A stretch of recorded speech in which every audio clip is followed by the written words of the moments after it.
Hello friends, welcome to keep learning with Anshu. तो आज हम बात करते हैं कुछ नए टॉपिक के बारे में जिसमें हमें आप लोगों की सपोर्ट की बिल्कुल यहाँ पे ज़रूरत है।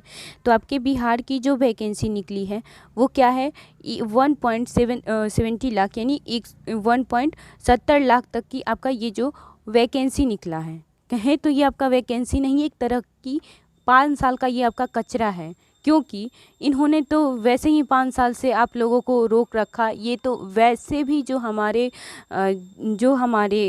ये जो सरकार हैं वो शिक्षक भर्ती पे तो कभी फोकस ही नहीं करते। जब इनके मुताबिक जब मन करे तो ये निकालते हैं, जैसे कि 6th फेज़ में जो हुआ था वो आप लोग को पता ही है। यही ये लोग 7th फेज़ में भी स्टार्ट करना चाहते हैं और कर भी रहे हैं।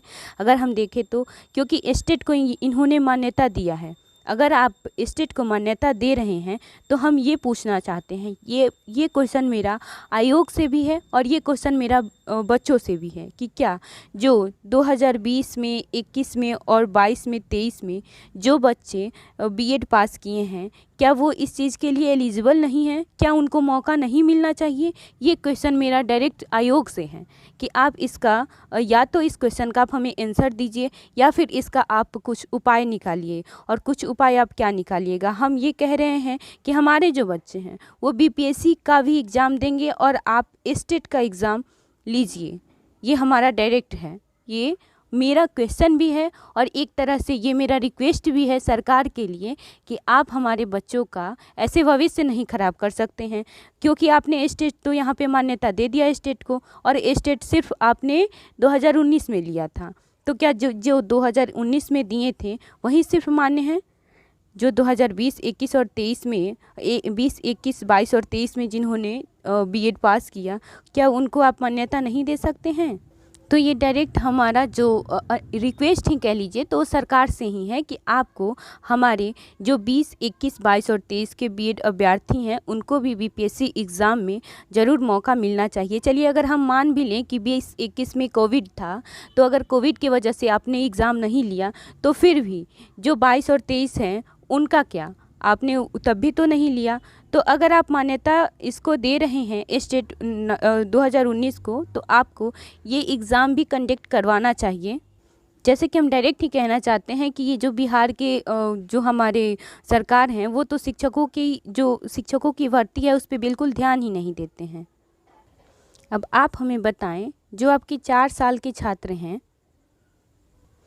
उनका क्या? जो आपके पिछले 4 साल के छात्र हैं, जो कि आपकी 20, 21, 22, 23 जो ये छात्र हैं, इनके बारे में कब सोचिएगा? मान लीजिए जिन्होंने तो आपका 2019 में पास किया है उनके पास तो इसका पात्रता है कि वो आपके एग्ज़ाम में बैठ सकते हैं, लेकिन जो ये हमारे 4 साल के जो हमारे स्टूडेंट हैं, तो आपको पता है कि ये लोग बीएड, बीटी, ये लोग भी बीएड किए हैं, अपना जो अपना योग्य उसमें ये दिए हैं, लेकिन आप इसको डायरेक्ट एलिजिबिलिटी नहीं दे रहे हैं, डायरेक्ट आप इसको एग्ज़ाम से ही निकाल दे रहे हैं। आप एक तो स्टेट 4 साल तक स्टेट आपने निकाला ही नहीं, ठीक है, बट अगर आप जो ये 4 साल तक बंद कर दिए थे, अगर ये आप कंडक्ट कराते तो यहाँ पे ये जो आपने बीपीएससी को लाके नया नियम खड़ा कर दिया है उसकी तो कोई ज़रूरत ही नहीं होती।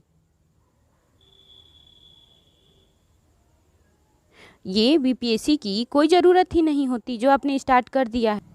इनको आपने जो 2019 वाले हैं, ठीक है, इनको आपने तो पात्रता दे दिया, लेकिन जो ये हमारे और 4 साल के जो स्टूडेंट हैं उनको आपने पात्रता नहीं दिया और वो एग्ज़ाम नहीं दे सकते हैं, नहीं दे पाते हैं। तो बताइए वो कहाँ जाएं? अगर हम देखें तो ये आपका जो आपने हमें दिखा रखा है इतना वैकेंसी, ये एक तरीके से आपका खोखला ही है। इसको हम खोखला ही कहेंगे क्योंकि अगर आपने तो सिर्फ 2019 वालों को ही दिया है, ठीक है, बट हम फिर भी कह रहे हैं कि आप बीपीएससी का भी एग्ज़ाम लो, लेकिन आप उसके साथ हमारे स्टेट बच्चों को भी यहाँ पे एग्ज़ाम लीजिए ताकि वो भी अपना यहाँ पे योगदान दे सकें। आप उनके बारे में भी 1 मिनट सोचिए कि जो हमारे 4 साल के छात्र हैं वो कहाँ जाएंगे, उनका भी तो कुछ यहाँ पे होना चाहिए ना।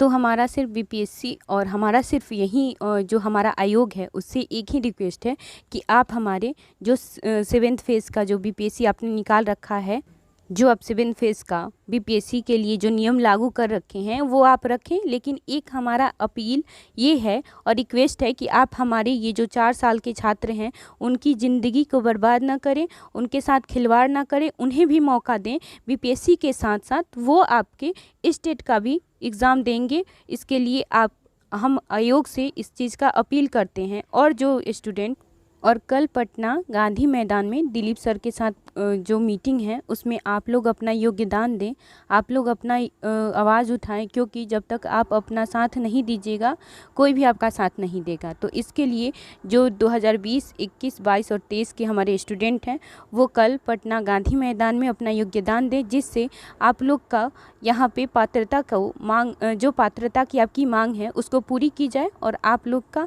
यहाँ पे रिक्वेस्ट जो है वो सरकार तक पहुँचाया जा सके। अगर आप हमारा साथ देना चाहते हैं तो इस वीडियो को अधिक से अधिक शेयर करें। Okay, thank you.